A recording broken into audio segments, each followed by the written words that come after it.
మహాగణాధిపతయే నమః. ఓం గురుభ్యో నమః. ఓం శ్రీమాత్రే నమః.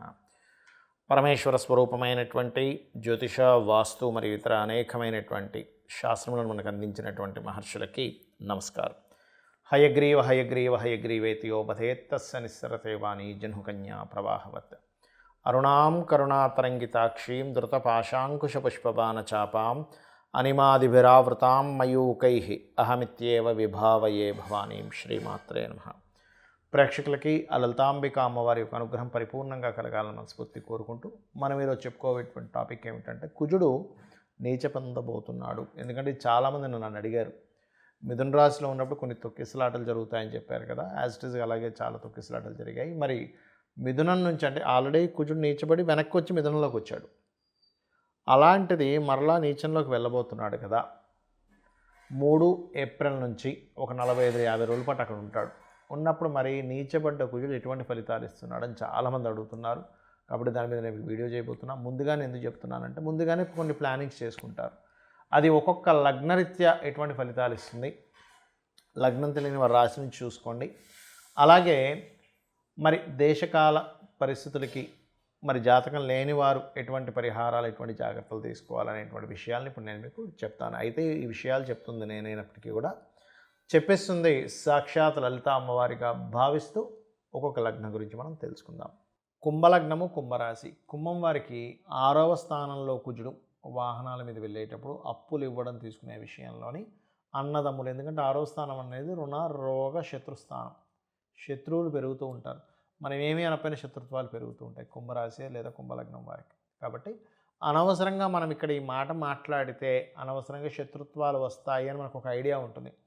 అటువంటి విషయాలలో చాలా జాగ్రత్తగా ఉండండి. Point number 1. రెండవది, అందులో ముఖ్యంగా అన్నదమ్ములు వరుస వాళ్ళ వల్ల లేదా ఒక అగ్రిమెంట్ వల్ల, ఒక మిస్కమ్యూనికేషన్స్ వల్ల శత్రుత్వాలు పెరుగుతాయి. కాబట్టి ఈ యొక్క అంశంలో చాలా జాగ్రత్తగా ఉండండి. అది మరియు ఉద్యోగ కారకుడు అయ్యాడు అక్కడ. కాకపోతే ఇక్కడ కుజుడు అక్కడ ఉన్నప్పటికీ ధనయోగాన్ని ఇస్తాడండి. 6లో ఉండే కుజుడు. అదేమిటంటే ధనయోగం ఎందుకు ఇవ్వాలి, నీచం కదా అంటే నీచభంగ రాజ్యోగాలు జరుగుతాయి కొన్నిసార్లు.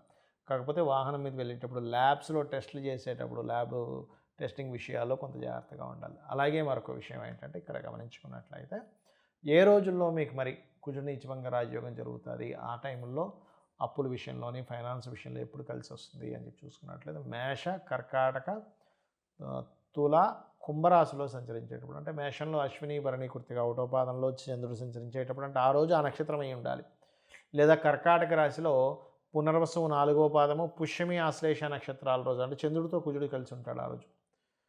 అప్పుడు నీచభంగ రాజ్యోగాన్ని ఇస్తాడు. లేదా తులారాశిలో అంటే కుజుడు 4వ దృష్టితోని తులారాశిలో ఉండే చంద్రుడిని చూసినప్పుడు ఎప్పుడు తులారాశిలో పర్టికులర్గా చిత్తా 3-4 పాదాలు, స్వాతి, విశాఖ 1, 2, 3 పాదాలు సంచరించేటప్పుడు, లేదా రాశిలో సంచరించేటప్పుడు చంద్రుడు అంటే ఎప్పుడు మీ యొక్క నక్షత్రం ధనిష్ట 3-4 పాదాల్లో ఉన్నారా, శతభిష నక్షత్రంలో పుట్టారా, లేదా 1, 2, 3 పూర్వాభాద్ర నక్షత్రంలో జన్మించారు ఈ సమయాల్లో. అయితే మీరు ఎక్కువగా ఆరాధించాల్సిన దేవతా స్వరూపం మాత్రం గణపతిని, విష్ణువుని ఎక్కువగా ఆరాధించండి. ఎందుకంటే కుజుడి యొక్క ప్రభావం తగ్గాలి అంటే బుధ ప్రభావం పెరగాలి. బుధుడికి అధిష్టాన దేవత విష్ణుమూర్తి కాబట్టి మీరు ఎంత విష్ణు నామస్మరణ, ఓం నమో నారాయణాయ, లేనట్లయితే ఓం మధుసూదనాయ నమః, ఇట్లా ఏది చేసుకున్నా కూడా మీకు ఖచ్చితంగా ఆవేశానికి వెళ్ళరు. అనవసరం గొడవల జోలికి మీకు రాకుండా అదొక రక్షణ కవచంలా మీకు నిలబడడం జరుగుతుంది. మరి జన్మజాతకం లేదండి, లగ్నం లేదు, లగ్నం తెలియదు, రాశి తెలియదు, నక్షత్రం తెలియదు, మేమేం చేయాలి?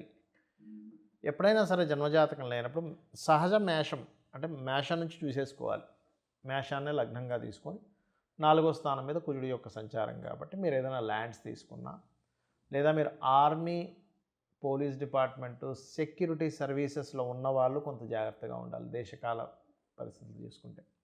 ఎందుకంటే ఈ కుజుడు ఎప్పుడైతే నీచ స్థానంలోకి వెళ్తాడో వీటి మీద ఎఫెక్ట్ ఇస్తుంటాడు. అదీ కాకుండా ఒక 2 నెలల పాటు శని, రాహువులు కలిసి ఉండి కుజుడు కోణంలో ఉన్నాడు.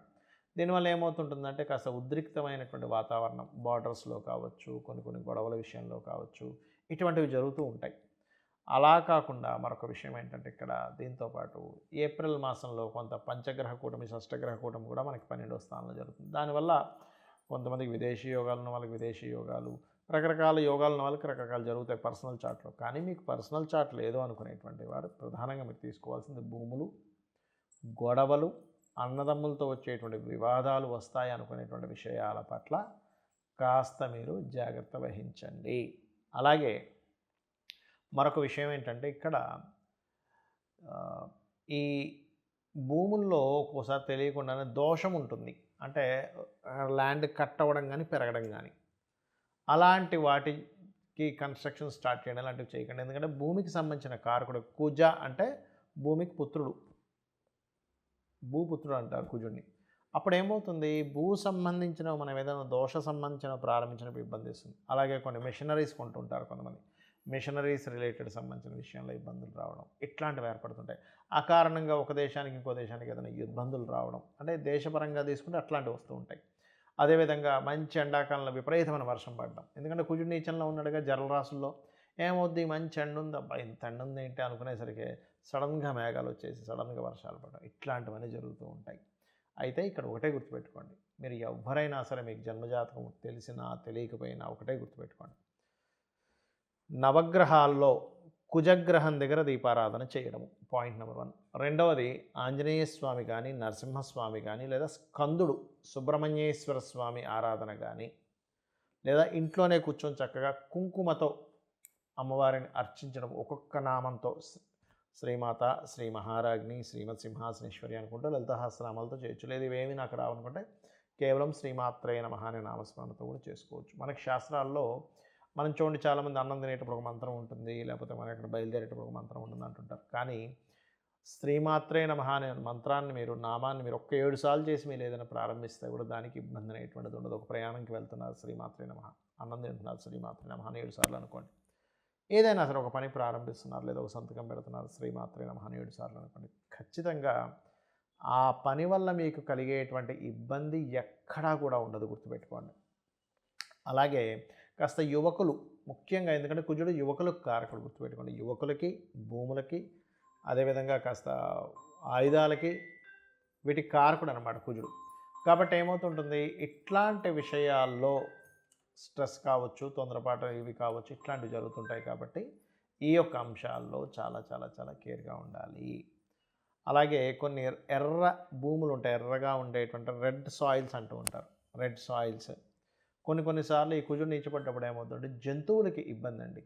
అంటే అడవుల్లో ఒక్కోసారి జంతువులు, కొన్ని అగ్ని ప్రమాదాలు జరగడం వల్ల జుగులో ఉండేటువంటి జంతువులకి, ఎందుకంటే కుజుడు కొన్ని జంతువు వాటికి కారకుడు అవుతాడు, ముఖ్యంగా కుక్కలకు కారకుడు అవుతాడు. మనం ఒక్కోసారి చూడండి ఏదో పిచ్చెక్కినట్టుగా పిల్లల్ని కరిచేస్తున్నా అంటుంటారు, ఇటువంటి వాటికి కారకుడు. కాబట్టి మీకు యువకులైనట్లయితే వాహనాల మీద స్పీడ్గా వెళ్ళడం ఇట్లాంటివి చేయకండి దయచేసి. ఈ 45 to 50 డేస్ ముందుగానే ఎందుకు చెప్తున్నానంటే, ముందుగానే ప్రతిదీ ప్రణాళిక ఉండదు. ఒక భూమి కొనాలనుకున్నా, లేకపోతే ఒక కెరియర్ విషయంలో తీసుకునేటువంటి చదువుకు సంబంధించిన విషయాల్లోని. కాబట్టి ఈ కుజుడు నీచబడ్డప్పుడు ఏమవుతుందంటే సర్వసాధారణంగా కొన్నిసార్లు మనం న్యాచురల్ 4000 అనేది ఎడ్యుకేషన్ స్థానం కాబట్టి ఏ కోర్స్ అయితే తీసుకోవాలో ఆ కోర్సెస్ తీసుకోవడము, తీసుకోకూడదో తీసుకోవడము, అరే ఈ కోర్స్ తీసుకున్నాను అనుకోవడం ఇట్లాంటివి జరుగుతుంటాయి. కాబట్టి నేను చెప్పినట్టుగా ఇవి చేయండి. ముఖ్యంగా దేశీవాలి గోవుకి తినిపిస్తూ ఉండండి. క్యారెట్స్ కావచ్చు, బీట్రూట్స్ కావచ్చు. కానీ ఒకటే అర్థం చేసుకోండి, ఏంటంటే ఈ సమయంలో ఉద్రేకమైనటువంటి నిర్ణయాలు, ఆలోచనలు చేయకూడదు.